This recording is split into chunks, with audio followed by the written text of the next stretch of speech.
In spite of the global music streaming industry being said to be worth over $19 billion, the music streaming market in Africa remains substantially untapped. While some music streaming platforms have shut down over the years, the continent has in recent times seen platforms like Boomplay, Spotify, Tidal, and Apple Music strive to leverage on the region's potential. Well, joining us now to speak on the benefits of the African economy in relation to music streaming is Managing Director of Trace Anglophone West Africa, Samuel Onyemelukwe. Welcome to the morning show. Good morning, thank you so much. Good morning to you. Good morning and welcome.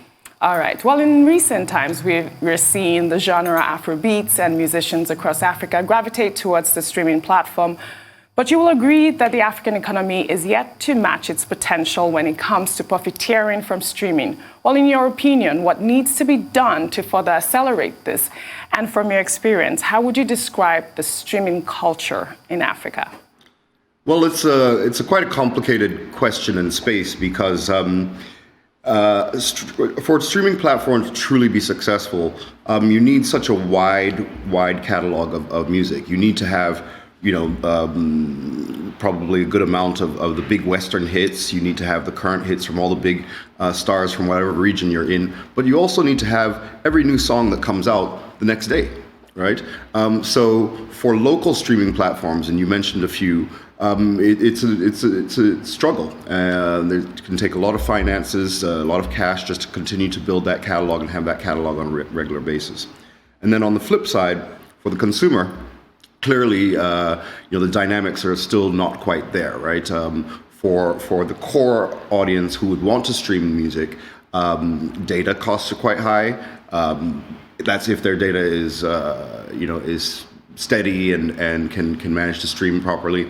And they're used to having that music available for free because since we have such a large population of up-and-coming artists, their inclination is to put that music out for free. So therefore, why would you go, to a streaming platform where you're paying? Clearly, the obvious answer to that is, if you make it more convenient, everything's there in one place, etc. You can play it with one button, or so to speak. So but from both sides, those are the challenges that we have in the local market. That said, some of our artists, including some of the newer artists, are doing incredibly well with their streaming numbers globally, right? So take a young guy like Omale, who over the summer was one of the biggest artists, not only in Africa, but overall streaming on Spotify, Apple Music, outside of the continent. So there's a lot of dynamics at play, and it's a complex game. And Sam, music is the mainstay of the entertainment industry. Now, what are the benefits of the African economy in relation to music streaming? Yeah, well, so to that, just take that further. The benefits, first of all, for the music community is incredible, right? Because as a producer, as a musician, as an artist, many of them would have had really struggled even more to survive during the last year of lockdowns and none or very few physical events. So streaming came as kind of a savior to that situation. But again, because we're often talking about international streaming platforms, you're therefore having a very limited part of the music industry benefiting from that. It's literally just the musicians, just the producer and the singer, as opposed to the entire ecosystem. Right. Sam, we're talking about music. Music has always been a medium for cultural transmission and awareness. We've seen that musicians across the globe are collaborating now, like we saw what Beyonce did with her last album, where she collaborated with several African artists. Now, explain why this is important and how it adds to value exchange. Well, I think the easiest way to frame this question, or the answer to this question, is, when you think of reggae until, really starting in the 50s, 60s, started from blues and then transformed into its own sound, really, entered the world stage, famously with Bob Marley, but many other amazing musicians. And from then on, reggae has remained as a genre that's part of, the world conversation about music, right? and has remained incredibly popular. And the same thing happened in the 80s and 90s with the so-called Latin invasion, where you now have artists like who are considered to be global artists or are global artists, but really are either Latin themselves or maybe even singing a bit in Spanish. I mean, we had J-Lo at the inauguration of incoming President Biden in the U.S. singing, a traditional song, but singing in Spanish because the Latin invasion has been able to accomplish that. And so what's happening with the music right now and the collaborations and the interest from both listeners to musicians could have a real lasting and long-term impact on the entire African entertainment scene, not just the music scene for that matter. Right. Well, still talking collaborations, how viable are they and how beneficial are they for our indigenous artists? Well, that all comes down to management and having the right support, because if you think back, as recently as 5 or 10 years ago, Nigerian artists and other African artists were going and paying American artists to be on their songs and in their videos, etc. Right? And now that the collaborations are more balanced, what it comes down to is you're set up for all the multiple and quite complex rights that come around music, right? So any given song, any given piece of music has 4 different rights. There's the actual composition, as in the words and music that go to that. There's a separate set of rights for the actual music recording, that recording of that track. There's the performing rights when it's played, in public. And there's other elements, publishing when that song is used for movies or TV shows, etc. And so as long as the artists have the right advice and the right guidance, it can be incredibly lucrative. A huge song, a single, a big single, it generates over $100 million, generally speaking, well over $100 million. And that comes from, again, these rights, as well as the streaming and the other ways those songs are monetized. So for individual artists, oh, by the way, that 100 million sounds enticing, but it's broken down in quite, again, very complex ways. But for local artists, even on a mid-level collaboration with a mid-level artist and a song that does reasonably well, this could be a bank MD's salary for a year. Right. Well, let's discuss the implication of these foreign investments to the African economy. Enlighten us, Sam. Well, so actually, I think and work deeply in this space. In fact, I have an article that I've just written called the invasion of the global media giants, right? And I speak to the benefits and the let me put it easier, the pluses and minuses of that. Obvious plus is competition and more access for consumers, which is always a good thing. But I think overall there's been a fair amount of attention from existing international companies. We just mentioned Spotify, and Netflix is famously available here now. Obviously, MultiChoice and DSTV has been a powerhouse on the continent and in the region for a long time. But whereas when it comes to investment in new plays in media, we're seeing some sparks here and there. I think that one of the core challenges is that the music industry specifically and the wider entertainment industry does not speak business. They don't translate what is needed by the business community to understand where an investment is going and how the returns are generated, and much less the separate issue of being organized and so on. So for example, at Trace, we're audited by KPMG, we file our taxes, we're 110% compliant, and therefore it makes it very easy for external parties to assess us or to get involved from a financing point of view or an investment point of view. But you then go to some of the very, very successful, movie makers, musicians, etc., and they're not quite as buttoned up, right? And their ability to translate what they're doing, which is very, very real. It's real cash. It's real money. It's real profits. But their ability to translate that is lost, I shouldn't say their ability. They're smart people, but they speak a different language. So you literally end up with the business community, from an individual investor to institutional investors, coming and just cannot translate into the terms that they're used to dealing with. So therefore, it's just easier to put your money into traditional sectors that you can understand. Well, Sam, I'd like to dwell more on international collaboration. Do you get a sense that with this international collaborations that Nigerian culture is being transmitted and exported? Wow, I would say that a slice of it is, and that's how it starts.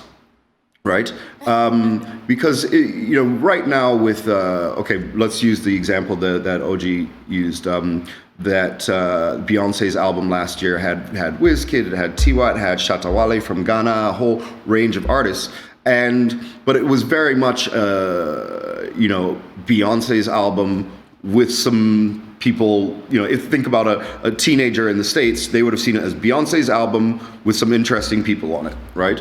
And they got some flavor of it for sure. The videos and the songs, featured a little bit of touch of our culture, so to speak. But I would say that while music obviously is a huge element in translating and exporting our culture, which is it's a very important aspect especially for Nigeria and Africa, I think, in these coming years. But the same thing on the movie side. So until we're able to deliver that, in a way that's accessible by the rest of the world, you can't force them to change to accept what to take it the way you do it. There's a certain appetite out there, etc. So why I hesitated for a second was what I was thinking about. Is the fact that for Nigeria specifically, we just heard from on the earlier part of the show, talking about the Nigerian government and the service chief nomination and whether that bypassed the rule of law, etc. And we haven't done a great job with our reputation, right? Everything from 419 to Boko Haram. And but at the same time, we're telling stories that the rest of the continent wants to listen to, right? So I think there's a power and a missed opportunity in a sense of the power of media to communicate and to frame a national identity or regional identity. Back to the international collaborations, I think it's great that we're getting that attention. I think it's a wonderful thing that our artists are getting exposed to much wider audiences, and that hopefully we can complete that transition so that Afrobeats or whatever various titles we want to give these genres become a fixture on world music entertainment for a long time. But there's a deeper opportunity to really transmit our culture than just the drips and drops that are happening now. I'd like to know, as an executive in the entertainment industry, I'd like for you to speak on the essence of contract signing between a new artist and their management and an established artist, and between intra and inter-record labels. Wow. Well, this is a very sensitive area.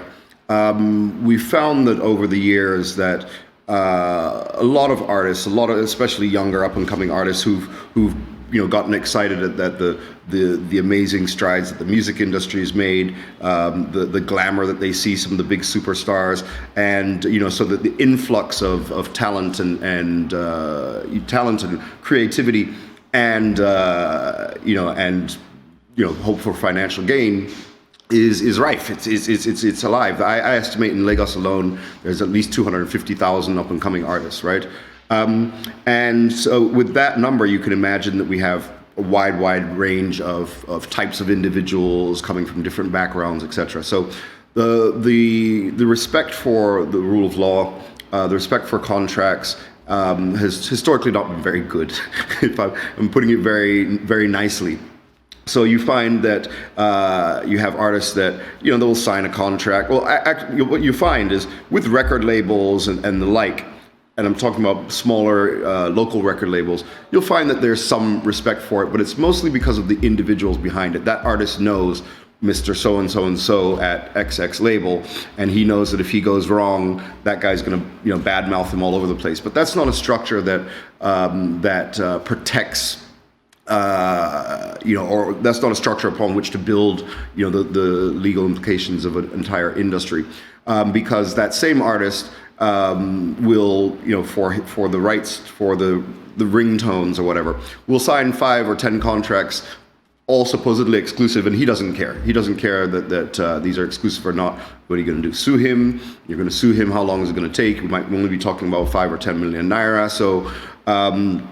So it's a very dangerous game that we're playing, so to speak, in the industry, to not be taking contracts much more seriously. And I'm talking specifically right down into the depths of the music industry itself and contracts between artists, labels, and the like. Sam, I'd like to know. Okay, go ahead. No, I thought you were finishing on your. He had already finished. Yeah, I was just going to add to it that the more that bigger companies are coming in, more serious companies, the international giants are coming in, the more recognition and understanding of the value of the contract system is, and the harder it is for artists to kind of mess around with it, so to speak. So, it's a situation I think over time will improve itself, but it'll take education and effort. Sam, so I would like to know how you handle competition between brands and evolving consumer tastes. Competition between brands as it relates to Trace and other brands, or all the brands were Trace and other brands just as well. For me, it's clearly. Competition is a driver. It's a driver to do better, to offer something more valuable to our clients, our viewers, the fans that we're lucky to enjoy out there. So I think competition is extremely healthy and needed in the media and entertainment space in Nigeria now. Now that said, it's not always a little bit of a level playing field. There's with the backroom politics that happen and so on. So when it comes specifically to the advertising, sometimes we're not dealing on, the entire industry is not dealing on the best practices in terms of I'm going to this brand because they offer great value or great service, but that's understandable. That's going to be there, especially in a nascent, growing industry like ours where a lot of people want to be in. For the musicians themselves or the movies, I think the more the better. The more the better, the better product, the better quality they're coming out with. And quality doesn't necessarily mean the visual quality. It means the quality of the content. Is it funny? Is it fun? Do you want to dance to it? Is really it. So I think for the talent base, I think we've got to continue to empower and engender and bring more people in. You never know where the next Nigerian Kanye West is going to come from. I only use him because I don't want to pick amongst our great artists. On that side, and for the media and entertainment industry itself, I think it's literally about the more quality we're delivering, the more compelling content we're delivering, eventually that will sort itself out in a free market. All right, Sam. Well, still on the business of entertainment, the coronavirus pandemic has definitely affected the music industry, no doubt, right? Well, musicians have taken to technology now. We're seeing more virtual concerts. Would you say that the pandemic has added value to streaming or, to the business? Or otherwise? Yeah, no, absolutely. I mean, for all of us in the industry, we saw huge growth in ratings, right? People were at home, watching TV on their devices, etc. So, there's a whole side of not just media and entertainment, but the economy that benefited in many ways from that. The telcos, the both to the streaming apps, more so in the West, but back at home as well, to TV channels and the like. But for the musicians and the actors and the creative industry, it's been tough. I mean, if you think about the number of concerts and shows that happen every Christmas here, and the number that didn't happen this year, I know that there was easily 10 or 15 million dollars lost by just a group of the biggest artists, by not being able to perform and having their shows. So it's been picked up a lot by streaming. A lot of the virtual shows really looked very bad, early on. They've gotten better and better. People are doing nicer sets and focusing on doing something a bit more exciting than just the norm. So whether it's interacting with their viewers, or people can interact via social media, so it becomes more engaging. So we're coming up with solutions. We're coming up with new exciting things, but live is a lifeblood for music industry, and we're hoping that'll come back. And I think that the technology is, I mean, stating the obvious, is here to stay. But within the music industry, I think it's here to stay because I don't know if your viewers would know about what happened with T.Y. Dolla $ign and the Fortnite game, where they had literally 4 or 5 million viewers, and it was a $10 million event, just one couple hour segment, blending these two things. So I think those types of things will continue to happen. Live events, even when we can fully come back outdoors and do live events, we'll definitely incorporate much more technology as a way to widen that audience and give more access. Well, Sam, just before we let you go, we seem to be running out of time, so I'll just ask this question very briefly now. Trace is an influential music and entertainment brand. Would you say you've been able to harness local music potential enough? I think absolutely so. I think that Trace, along with some of the other music destinations, have played a big part in empowering the entertainment industry, the music industry specifically. I mean, I could name off the top of my head. Well, thank you, Sam. You've been a pleasure on this show. Quite enlightening to have you.